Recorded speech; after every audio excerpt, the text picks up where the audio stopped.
Hello and welcome to the latest vlog from Hey Hey Joe. Today I want to talk about the obsession that environmental organizations have with membership as the way that the people can engage with them as supporters, and why I think it's such a bad idea. First of all, I guess I need to prove the point that environmental organizations are obsessed with membership. Well, I did an analysis of pretty much all the major environmental organizations. And basically, what you can see here is those organizations that do have membership as their primary mechanism for engaging. And what you can see here is those organizations that don't have membership as a primary mechanism of engaging. What you'll notice is that there's a lot more on this side than this side. In fact, just Greenpeace and Client Earth are the organisations that don't. And Extinction Rebellion is up there as well, although they work in a slightly different way. So we have a real issue that environmental organisations basically say the way you get to engage with is through membership. Now, you could argue, but everybody does that. Membership's everywhere. Well, actually, no, that's not the case.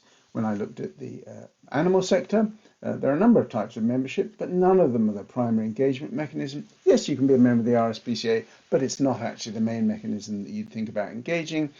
People like PDSA have membership, but that's primary for delivery of benefits to people who own pets. What about the overseas development sector? Well, there's no different there. You will be struggling to find any kind of membership in the overseas development sector. It's very rare indeed.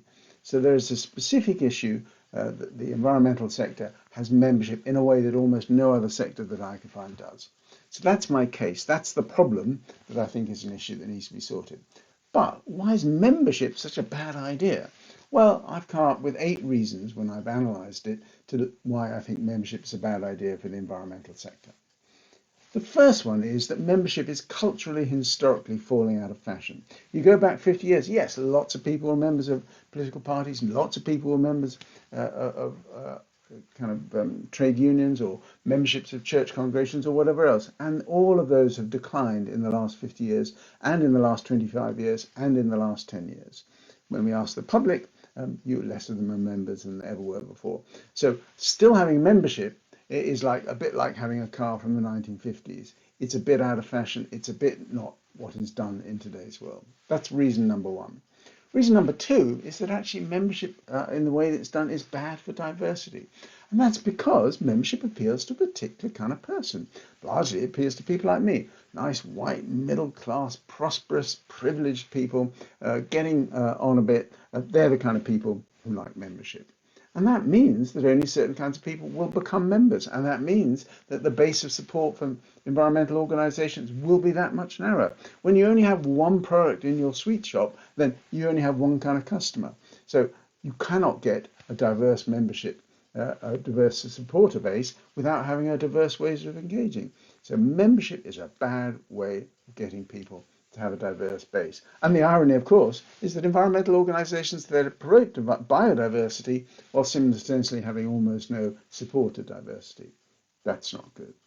Reason number 3 is that actually lots of people are moving away from that traditional model of membership as the way of doing action. So you used to be a member of political parties to make things happen, ditto trade unions. But now actually, particularly in the environmental sector, people do other things. People become vegans or vegetarians. People live different lifestyles. People fly less. People use public transport less. People buy ethically in order to create a more ethical world and a more environmentally friendly world. And actually, membership reflects and embraces none of that.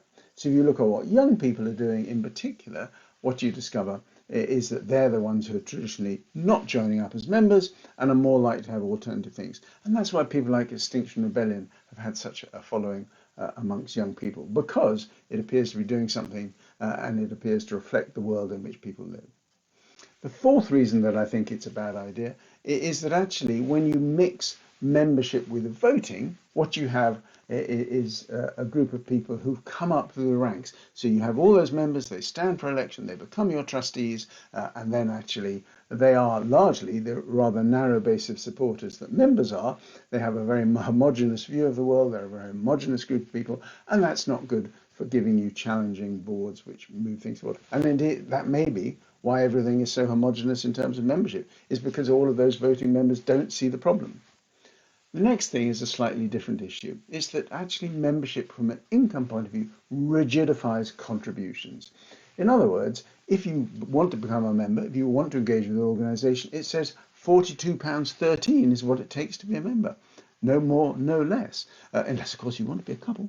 And what that means is that if you want to give just £2 a month, you can't really have an easy way of getting engaged. And if you want to give £20 a month, you can't have an easy way of getting engaged. And in particular, you want somebody to start at £2 a month and move on up to £20 a month, membership makes that much harder too. So when you have a membership scheme, you rigidify the amount of people that come in. You stop some people from coming in, so that's an exclusive mechanism when you have membership, and you stop people from giving you more. My next reason is that membership develops a kind of transaction mentality when it's centered around the season ticket.